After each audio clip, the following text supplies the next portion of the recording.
یہ تمام چیزیں ایک طویل استعارے کی شکل میں سامنے آتی ہیں۔ جنوں بھوتوں کا جو کنسیپٹ ہے، غیبی مخلوقات کا جو کنسیپٹ ہے، وہ ہم سب کے یہاں پایا جاتا ہے۔ ہر شخص اس بات کو تسلیم کرتا ہے، یا پھر گرچہ اس نے نہ دیکھا ہو، لیکن ہمارا یہ عقیدہ ہے یا ہمارا یہ تصور ہے کہ جن ہوتے ہیں، پریاں ہوتی ہیں، فرشتے ہوتے ہیں، مرنے کے بعد ایک الگ دنیا ہوگی، اس دنیا کے بارے میں ہمارا ایک کنسیپٹ ہے، اس کنسیپٹ کو ہم مانتے ہیں اور تسلیم کرتے ہیں۔ تو یہ تمام چیزیں جو ہیں وہ جو ہمارے ذہن کا حصہ ہیں، اس کو ویژولائز کر کے اس کو اپنی تخیل کی دنیا میں سجا کر سنوار کر کے داستان گو ان تمام چیزوں کو پیش کرنے کی کوشش کرتا ہے، اور اس کے نتیجے میں جو ایک دنیا ہمارے یہاں سامنے آتی ہے داستانوں کی شکل میں، اس میں جن بھی ہوتے ہیں، دیو بھی ہوتے ہیں، پری بھی ہوتی ہیں، فرشتے بھی ہوتے ہیں، اور مرنے کے بعد چونکہ ہمارے یہاں حیات بعد الممات کا جو کنسیپٹ ہے، وہ کنسیپٹ مرنے کے بعد فوری طور پر دعا کرنے کے بعد وہ زندہ ہو جاتا ہے۔ ہمارے یہاں عیسیٰ علیہ السلام کا کنسیپٹ ہے کہ عیسیٰ علیہ السلام قم بإذن اللہ کہہ دیا کرتے تھے اور مردے زندہ ہو جایا کرتے تھے۔ تو یہ کنسیپٹ جو ہے عیسیٰ علیہ السلام کا مردوں کو زندہ کرنے کا، یہ ہمارے یہاں داستانوں میں ایک الگ شکل سے سامنے آتی ہے۔ کوئی شخص ہیرو کئی دفعہ ایسا ہوتا ہے کہ مر جاتا ہے، اور پھر کوئی بزرگ سامنے آتا ہے، وہ دعا کرتا ہے اور اس دعا کی برکت سے وہ زندہ ہو جاتا ہے۔ تو یہ زندہ اور مردہ ہونے کا جو تصور ہے، یہ تمام چیزیں ہمارے ذہنوں میں پہلے سے موجود ہوتی ہیں، اور ان چیزوں کو داستان وہ ذہن سے نکال کر کے زبان پر لے کر کے آتا ہے اور وہ تمام چیزیں پیش کرتا ہے۔ ہمارے یہاں آواگوان کا تصور ہے۔ آواگوان کا تصور مطلب یہ ہوتا ہے کہ مرنے کے بعد انسان دوسری شکل میں جنم لیتا ہے۔ 7 جنموں کا جو کنسیپٹ ہے، یہ چیز ہے کہ انسان کبھی مرنے کے بعد کسی اور جانور کی شکل اختیار کرے گا، کوئی اور جانور کی شکل اختیار کرے گا، اور جب اس کو نروان حاصل ہو جائے گا تو ایسی صورت میں اس کا مطلب یہ ہے کہ اس کے جو یہ جیون مرتو کا جو چکر ہے، اس چکرویو کو وہ بھید لے گا، اور ایسی صورت میں اس کو نروان حاصل ہو جائے گا۔ تو نروان کی طلب جو ہمارے یہاں ہے، وہ بہت ہمارے یہاں جوگیوں میں یا پھر ہندو مذہب میں اور دوسروں کے یہاں یہ تمام چیزیں پائی جاتی ہیں۔ جاتک کتھائیں ہمارے یہاں ہیں، اس میں ایک پورے حصے میں کیا نام ہے، گوتم بدھ کے مختلف جنموں کی داستانیں ہیں۔ تو وہاں پر یہ ہے کہ ایک انسان مرتا ہے، پھر جنم لیتا ہے، کسی اور شکل میں جنم لیتا ہے، کسی اور انسان کی شکل میں جنم لیتا ہے، کسی جانور کی شکل میں جنم لیتا ہے۔ تو یہ مختلف جنموں کا جو تصور ہے، یہ بھی ہمارے یہاں داستانوں میں یہیں سے بات آتی ہے کہ چونکہ ہمارے ذہن میں یہ چیز موجود ہے، ہم اس چیز کو ایکسیپٹ کرتے ہیں کہ ایسا ہو سکتا ہے کہ ایک انسان آج کچھ اور شکل میں جنم لے، کل اور شکل میں جنم لے، کل اور شکل میں جنم لے، کسی جانور کی شکل میں جنم لے۔ تو جانوروں کے تعلق سے جو کہانیاں پیش کی گئی ہیں، جیسے پنچ تنتر ہے یا پھر ہتھ پردیش کی جو کہانیاں ہیں، ان سب کے اندر ہم دیکھتے ہیں جانور انسانوں کی طرح بات کرتے ہیں، انسانوں کی طرح ویوہار کرتے ہیں، انسانوں کی طرح سے ایک دوسرے کو اوپر آگے پیچھے یا پھر نیچا دکھانے کی کوشش کرتے ہیں۔ تو تصورات پائے جاتے ہیں۔ پہلا تصور کیا ہے؟ پہلا تصور یہ ہے کہ انسان پہلے جانوروں کے ساتھ جنگل میں زندگی بسر کرتا تھا۔ جنگل میں جانوروں کے ساتھ اس کا رہنا ہوتا تھا، تو جانوروں کی عادات و اطوار کو وہ اچھی طرح سے دیکھتا تھا، مشاہدہ کرتا تھا۔ اس نے اپنے مشاہدے میں دیکھا کہ شیر جو ہوتا ہے وہ جری ہوتا ہے،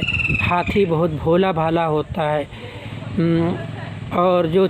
چیتا ہوتا ہے بہت تیز ہوتا ہے، لومڑی بہت چالاک ہوتی ہے۔ تو یہ تمام چیزیں وہ اس نے اپنے مشاہدے میں دیکھا، اور ان مشاہدوں کو اس نے کہانیوں کی شکل دی۔ ایک تو یہ بات ہوئی، دوسری بات یہ ہوئی کہ ہمارے یہاں جو اواگوان کا جو تصور ہے، یعنی مرنے کے بعد پھر نئی زندگی، پھر نئی زندگی، پھر نئی زندگی، جو 7 جنموں کا جو چکر ہے،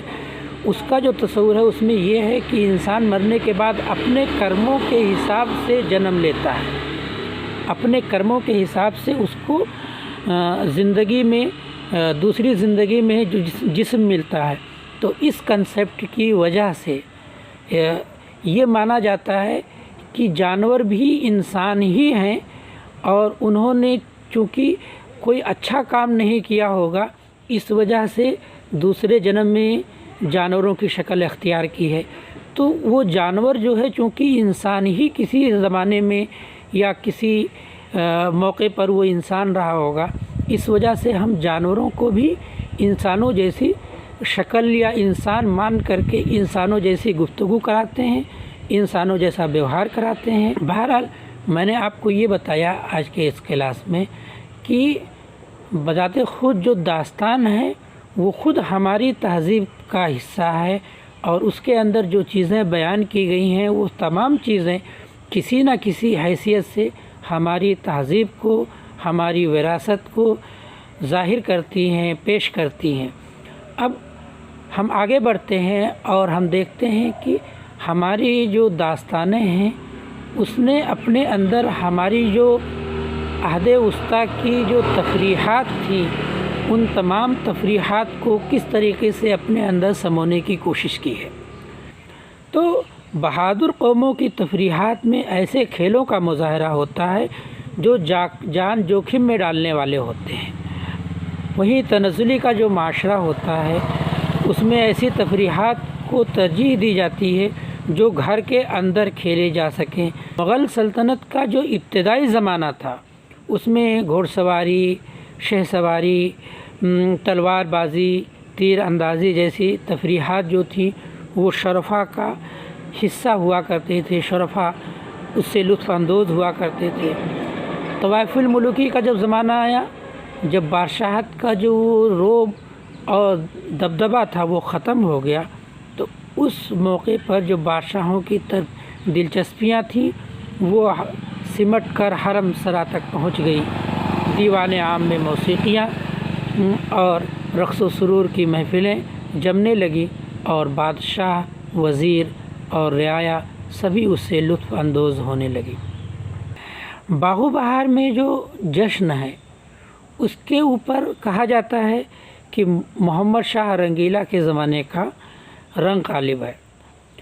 یہ وہ زمانہ ہے جب بادشاہت اپنی جاہ و جلال کو تقریباً کھو چکی تھی، ظاہری شان و شوکت رہ گئی تھی، اور ایسے میں محفلوں میں رقص و سرور اور رنڈیوں کا ناچ اور روسا کے یہاں عیاشی، یہ تمام چیزیں معیوب نہیں مانی جاتی تھیں۔ مسائل سے آنکھ چرا کر کے غیبی امداد پر بھروسہ تھا ان کا یہ ماننا تھا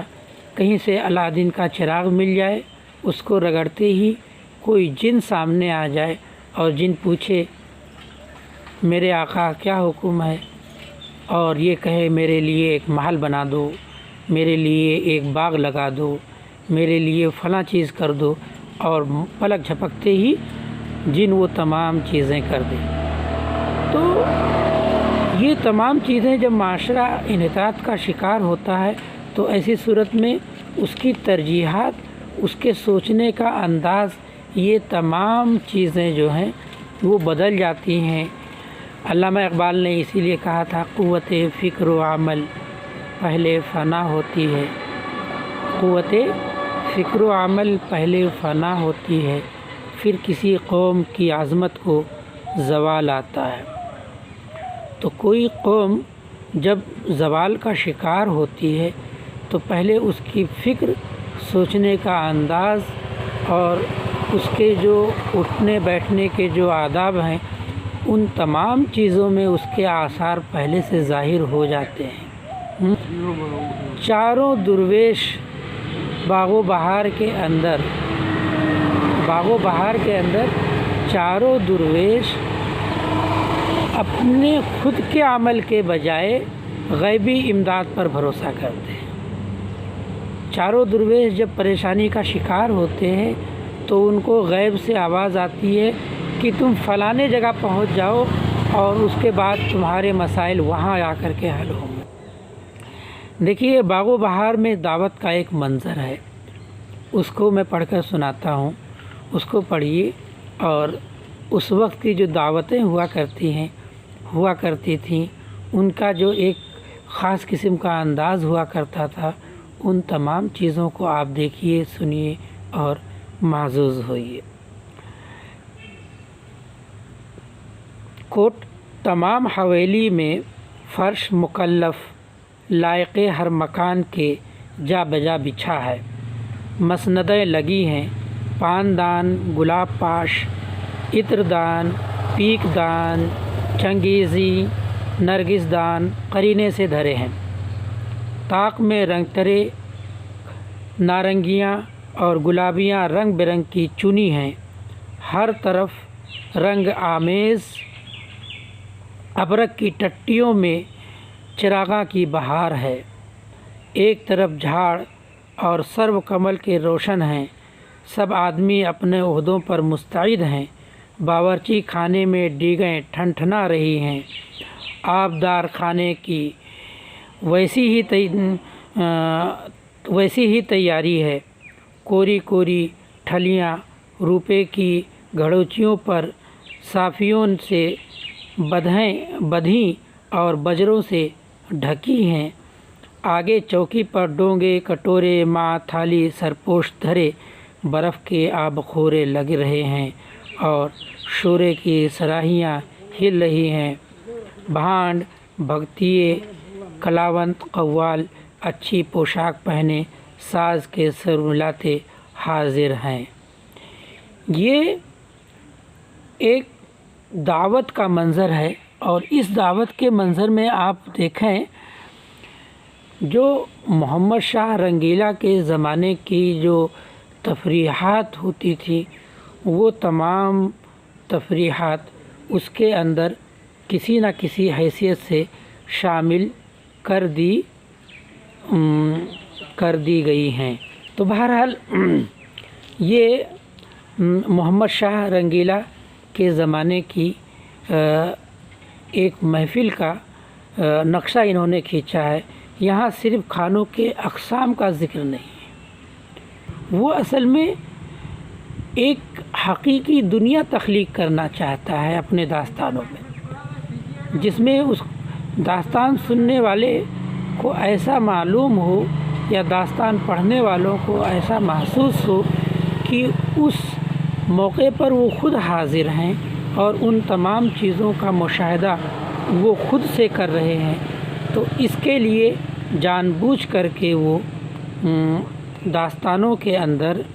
ان تمام چیزوں کو شامل کرنے کی کوشش کرتے ہیں، جس سے حقیقت کا رنگ اس پر چڑھ سکے۔ اور جب ان تمام چیزوں کا وہ ذکر کرتا ہے، ان پکوانوں کا ذکر کرتا ہے، ان آرائش و زیبائش کی بات کرتا ہے، تو سننے والے کے منہ میں پانی آ جاتا ہے، وہ ان کا ذائقہ سن کر کے اپنی زبان پر محسوس کرنے کی کوشش کرتا ہے۔ مغلوں کے یہاں یوں تو دیوالی میں، عید میں اور دوسری جو تقریبات ہوا کرتی تھی، تہوار ہوا کرتے تھے، تو اس میں جو ایک خاص قسم کا جشن منایا جاتا تھا، لیکن مغلوں کے یہاں سب سے بڑا جشن جو ہوتا تھا وہ نوروز کا ہوتا تھا۔ حالانکہ جشن کے عادی مغل سلطنت کے بادشاہ ہر چھوٹی تقریب کو بھی نوروز کی طرح سے سجا سوار کر کے اور نوروز کا سماں باندھ دیا کرتے تھے، لیکن سب سے بڑا جو جشن ہوتا تھا وہ نوروز کا ہوا کرتا تھا، اور نوروز کا جو اہتمام ہوتا تھا وہ بہت زیادہ تفصیل کے ساتھ وہ لوگ کیا کرتے تھے۔ تو اردو کی جتنی بھی داستانیں ہیں، کسی بھی زبانے میں لکھی گئی ہوں، اس کے اندر ہم خاص طور پر نوروز کا ذکر ضرور دیکھتے ہیں۔ نوروز میں جو سجاوٹ ہوتی تھی، جو کھانوں کا اہتمام ہوتا تھا، ناچ گانوں کا اہتمام ہوتا تھا، ناچنے والیاں ہوتی تھیں، اور شعراء جو آ کر کے قصیدے پڑھا کرتے تھے بادشاہ کی شان میں، وہ تمام چیزیں ہمیں ان داستانوں میں ایک خاص رنگ کے اندر دیکھنے کو مل جاتی تھی۔ دیکھیے، خیموں کی سجاوٹ کا بیان ایک جگہ وہ اس طرح سے کرتا ہے: خیموں کے استر میں اس قدر نقش و نگار، عجائب روزگار تھے کہ تماشائی کی آنکھ اس کے دیکھنے سے سیر نہ ہوتی تھی۔ یعنی بعین ہی گلستان پر از گلہائے رنگا رنگ کا لطف آتا ہے۔ اسی طرح تصاویر کے عالم کو قیاس کرنا چاہیے۔ تو جو سجاوٹ ہوتی تھی اس میں ہمارے بادشاہ یا ہمارے نواب، ہمارے روسا لاکھوں روپے خرچ کر دیا کرتے تھے ان تقریبات کے لیے، ان کی سجاوٹ کے لیے اور ان کے انتظامات کے لیے۔ لکھنؤ کی نوابی دعوتوں کی تکلفات مغلوں کی دعوتوں کی تکلفات سے بڑھ کر تھی۔ ایک چیز حقیقت ہے اور ایک اس کا عکس ہے۔ جب مغل سلطنت سے الگ ہو کر کے لکھنؤ کے نوابوں نے اپنی بادشاہت کا اعلان کیا تو وہاں سے ان کی یہ دلی خواہش ہوئی کہ ہر معاملے میں ہماری تہذیب اور ہمارا کلچر، ہمارا رہن سہن اور ہماری جو تقریبات ہیں وہ تمام کی تمام دہلوی سلطنت یا دہلوی تقریبات سے بڑھ کر ہوں۔ اس وجہ سے ان لوگوں نے جان بوجھ کر کے اپنی تمام چیزوں کو دہلی سے الگ کرنے کی کوشش کی، اور اس الگ کرنے کی کوشش میں انہوں نے اپنی زبان کو بھی الگ شکل دینے کی کوشش کی۔ شاعری میں جو ان کی ترجیحات تھی وہ الگ ہو گئیں، وہ ظاہر پر زیادہ جانے لگے بنسبت باطن کے، وہاں پر کھلا پن زیادہ ہو گیا، چونکہ ان کے یہاں پیسوں کی ریل پیل تھی۔ انگریز بہادر کے ساتھ وہ لوگ مل کر حکومت کر رہے تھے، اس وجہ سے ان کو کوئی زیادہ پریشانیاں نہیں جھیلنی پڑ رہی تھی، تو اس لیے ان کے یہاں اندرون کے بجائے بیرون زیادہ نظر آتا ہے۔ تو ان کے یہاں جو پہلے تو یہ فرق جو تھا وہ سیاسی تھا، لیکن یہ سیاسی فرق جو تھا وہ سیاست سے زیادہ آگے بڑھ کر کے سماجی اور معاشرتی ہو گیا، لکھنؤ اور دہلی کا جو فرق۔ تو باغ و بہار کے بارے میں میں نے آپ کو بتایا کہ باغ و بہار دہلوی تہذیب اور دہلوی کلچر کی نمائندگی کرتی ہے، اور فسانہ عجائب لکھنوی تہذیب، لکھنوی کلچر کو ظاہر کرتا ہے۔ تو ہم دیکھتے ہیں کہ فسانہ عجائب میں ایک دعوت کا منظر پیش کیا ہے رجب علی بیگ سرور نے، اس کو پڑھیے۔ داروغہ مطبخ نے عرض کی ٹھیکا تیار ہے، ملکہ نے کہا بسم اللہ دسترخوان بچھاؤ۔ کنیزوں نے طرفت العین میں طعام ہائے رنگا رنگ، میوہ ہائے گوناگوں سے صحن دسترخوان مثل چمن پر بہار آراستہ کرایا۔ یخنی پلاؤ، قورمہ پلاؤ، متنجن میٹھے چاول، مزعفر کباب، مرغ کوفتے، پسندے، باقر خانیاں، شیر مالیں، خمیری، فرنی، یاقوتی، دلیا، دسمیاں، رائتا، اچار، مربے، ساری دنیا کے میوے چنے گئے۔ فریدون جمیل نے ایک قاب میں سے قدرے کھانا کھایا۔ یہ اتنی ساری تیاریاں ہوئیں، اتنی قسم کے کھانوں کے نام، اتنے قسم کی روٹیوں کے نام اور اتنے قسم کے سالنوں کے نام انہوں نے بیان کیا، اور اس کے بعد صاحب جی نے کتنا کھایا؟